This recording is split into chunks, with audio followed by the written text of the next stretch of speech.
दोस्तों, हिंदू धर्म में जन्म से लेकर मृत्यु तक 16 संस्कार होते हैं और इनमें से सबसे अंतिम संस्कार है दाह संस्कार, जो व्यक्ति के मरने के बाद उसके परिजनों द्वारा किया जाता है। इस संस्कार में कई खास रस्मों का पालन किया जाता है जो मान्यता अनुसार आत्मा को मुक्ति दिलाने के लिए जरूरी होते हैं। ये नियम बड़े विचित्र हैं। अधिकतर लोगों को इसकी सही जानकारी नहीं होती और अगर होती भी है तो आधी अधूरी।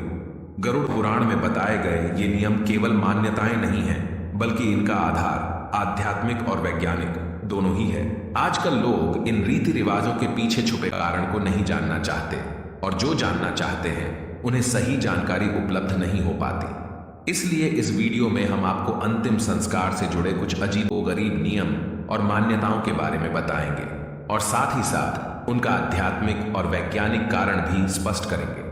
इस वीडियो में आप जानेंगे कि मृत व्यक्ति को शमशान ले जाते समय उसकी अर्थी के आगे एक व्यक्ति मटके में क्या लेकर चलता है, जिसका संबंध मृत व्यक्ति की शादी के फेरों से कैसे होता है। इसके बाद आप जानेंगे कि मुखाग्नि देने से पहले पानी से भरे मटके को गिराकर तोड़ा क्यों जाता है तथा शव को जलाते समय उसके सर पर डंडा क्यों मारा जाता है। और अंत में हम बताएंगे कि शव यात्रा में मृत व्यक्ति के ऊपर मखाने और सिक्के क्यों फेंकते हैं और शव यात्रा देखकर क्या करने से आपके पाप कर्म कम हो जाते हैं। वीडियो शुरू करने से पहले आपसे अनुरोध है कि हमारे चैनल को सब्सक्राइब कर लें और कमेंट बॉक्स में जय श्री नारायण लिखकर परमात्मा को अपना आभार व्यक्त करें।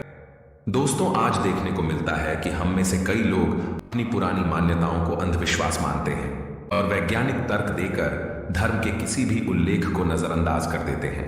पतली रस्सी में बंधी मटकी और उससे निकलता हुआ धुआं आपने भी हिंदू शव यात्राओं में देखा होगा। इस मटकी को हाथ में पकड़कर मृतक का कोई परिजन शव यात्रा में सबसे आगे चलता है। फिर शमशान घाट पहुंचकर इसी मटकी की अग्नि को घास पर रखकर सुलगाया जाता है और इसी से मृतक का दाह संस्कार किया जाता है, यानी कि घर से लाई गई इसी अग्नि से मृतक का शरीर जलाया जाता है। मृतक के घर से लाई गई अग्नि से ही अंतिम संस्कार करने के पीछे एक खास वजह है। दरअसल दूल्हा दुल्हन जिस अग्नि के फेरे लेकर वैवाहिक जीवन में प्रवेश करते हैं, उस अग्नि को मंत्रोच्चारण से घर में स्थापित कर दिया जाता है। अनजान व्यक्ति इसी अग्नि का उपयोग होम, यज्ञ, पूजन इत्यादि में पूरे जीवन करता है। यहां तक कि मरने के बाद भी इसी अग्नि से ही दाह संस्कार किया जाता है। पुराने समय की इसी प्रथा की मान्यता के रूप में आज भी घर से अग्नि जलाकर सुलगा हुआ एक कंडा या उपला मटकी में रखकर शमशान ले जाया जाता है और फिर इसी से मृतक का दाह संस्कार किया जाता है। आइए अब बात करते हैं कि मुखाग्नि देने से पहले पानी से भरे मटके को गिराकर तोड़ा क्यों जाता है।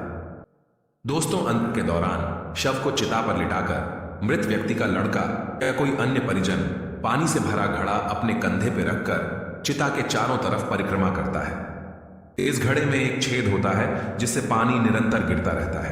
परिक्रमा करने के बाद यह घड़ा जमीन पर गिराकर तोड़ दिया जाता है, जिसके बाद ही शव को अग्नि दी जाती है। आइए जानते हैं ऐसा करने का धार्मिक और वैज्ञानिक कारण। दोस्तों, शास्त्रों के अनुसार हर चीज नश्वर है। सजीव से लेकर निर्जीव तक सभी एक निश्चित समय पर नष्ट हो जाते हैं। हिंदू धर्म के अनुसार जीवन एक छेद वाले घड़े की तरह है जिसमें आयु रूपी पानी हर पल टपकता रहता है और ऐसे ही बूंद बूंद करके मटके से गिरते गिरते वह पानी कुछ ही समय में खत्म हो जाता है। ठीक वैसे ही जैसे किसी जीव की आयु एक निश्चित समय पर समाप्त हो जाती है। जब आयु खत्म हो जाती है तो निष्प्राण शरीर जमीन पर गिरकर नष्ट हो जाता है। इसी के प्रतीक स्वरूप घड़े को जमीन पर गिराकर तोड़ दिया जाता है। इस प्रथा से समाज को विरक्ति का संदेश मिलता है और मृत आत्मा का अपने संबंधियों से मोह टूटता है। दोस्तों, अगर आपको ऐसा लगता है कि इसके पीछे सिर्फ अंधविश्वास है तो आपको बता दें कि ऐसा बिल्कुल भी नहीं है। दरअसल इसके पीछे एक ठोस वैज्ञानिक कारण है। पुराने समय में शमशान घाट नहीं हुआ करते थे।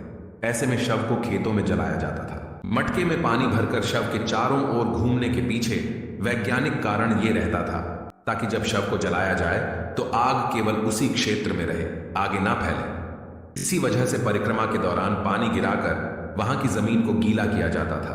दोस्तों, अंतिम संस्कार से जुड़ा एक नियम और भी विचित्र है, जिसके अंतर्गत जब मृत व्यक्ति का शव चिता पर जल रहा होता है तो उसके सर पर जोर से डंडा मारा जाता है। इस क्रिया को कपाल क्रिया कहा जाता है। कपाल क्रिया जितनी विचित्र है उतना ही महत्वपूर्ण भी है। आइए अब बताते हैं इसका आध्यात्मिक और वैज्ञानिक कारण। गरुड़ पुराण के अनुसार शव को जलाते समय यदि उसका कोई अंग शेष रह जाए तो इसको अशुभ माना जाता है। शास्त्रों के अनुसार दाह संस्कार की क्रिया से मृत व्यक्ति का अगला जीवन प्रभावित हो सकता है, इसलिए घी और कपूर के प्रयोग से शव को पूरी तरह जलाया जाता है। कई बार पूरा शरीर जल जाने पर भी सर नहीं जल पाता, इसलिए डंडे से प्रहार करके उसे फोड़ दिया जाता है जिससे वह पूरी तरह जल जाए। डंडे से प्रहार खोपड़ी के बीचों बीच किया जाता है जहां पर ब्रह्मरंध्र होता है। धार्मिक मान्यताओं के अनुसार जिस व्यक्ति का ब्रह्मरंध्र भेद दिया जाता है तो उसे स्वर्ग मिलता है। कभी कभी यह भी संभव है कि अंतिम संस्कार के समय यदि खोपड़ी पूरी तरह न जले, तांत्रिक इसे अपने साथ ले जाकर तंत्र क्रियाओं में इसका उपयोग करते हैं। ऐसे में मृत व्यक्ति की आत्मा को बहुत कष्ट पहुंचता है और मृतक के परिवार पर भी संकट आता है। दोस्तों, अब आपको बताते हैं कि सर पर डंडा मारने के बारे में विज्ञान क्या कहता है। विज्ञान के अनुसार खोपड़ी की हड्डी इतनी मजबूत होती है कि उसे आग में पूरी तरह जलकर राख होने में बहुत समय लगता है। ऐसे में उसके अधजला रह जाने की काफी संभावना होती है। कभी कभी कोई जंगली जानवर उस बचे हुए हिस्से को अपने साथ ले जाता है। वे इसे कहीं भी फेंक देते हैं जिससे पर्यावरण प्रदूषित होता है।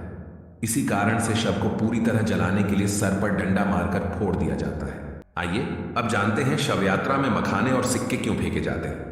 दोस्तों, मखाना फेंकने का कारण है समाज को शिक्षा देना कि ये अहंकार त्यागने का समय है। मृत व्यक्ति को सामने देखकर समाज ये सीखे। मखाना को सांकेतिक रूप में इस्तेमाल किया जाता है क्योंकि जिस तरह से मखाना बाहर से फूला हुआ होता है और दबाव डालने पर सिकुड़ जाता है, ठीक उसी तरह व्यक्ति जब जिंदा होता है तो कई चीजों के लिए बाहर से घमंडी हो जाता है, लेकिन मरने के बाद वो एक लाश बनकर रह जाता है। इससे यह बताने की कोशिश की जाती है कि जीवन में कभी घमंड न करें। सिक्का फेंककर यह संदेश दिया जाता है कि जो इंसान जिंदगी भर उसके पीछे भागता रहा है, मरने के बाद अपने आसपास सैकड़ों सिक्के होते हुए भी उसे उठा नहीं सकता। हिंदू शास्त्रों के अनुसार मृत्यु के बाद व्यक्ति की आत्मा परमात्मा में लीन हो जाती है, इसलिए शव यात्रा देखना शुभ माना जाता है। शास्त्रों के अनुसार किसी की अंतिम विदाई देखने से व्यक्ति को पुण्य की प्राप्ति होती है। ऐसा माना जाता है कि शव यात्रा देखना सुखद एवं मंगलमय भविष्य का सूचक है। मान्यता यह भी है कि यदि काम पर जाते समय शव यात्रा दिख जाए तो अधूरे काम पूरे होने की संभावनाएं बनने लगती है, दुखों का नाश और सुखी जीवन का आगाज होता है। जो आत्मा शरीर से तुरंत निकली होती है वह अपने अर्थी के साथ चल रही होती है और जो उसे प्रणाम करता है उसे आशीर्वाद देती है, जिससे व्यक्ति के पुण्य बढ़ते हैं। शव यात्रा के महत्व को गरुड़ पुराण में इस तरह लिखा गया है कि यदि कोई व्यक्ति किसी मृत व्यक्ति को कंधा देता है तो उस व्यक्ति को एक यज्ञ के बराबर का पुण्य मिलता है। दोस्तों, अगर ये वीडियो आपको अच्छी लगी हो तो वीडियो को लाइक करें और अपने बंधु बांधवों को शेयर करें और ऐसे ही वीडियोस को देखने के लिए हमारे चैनल को सब्सक्राइब करें। सर्वे शुभम भवतु। आइए मिलते हैं अगली वीडियो में।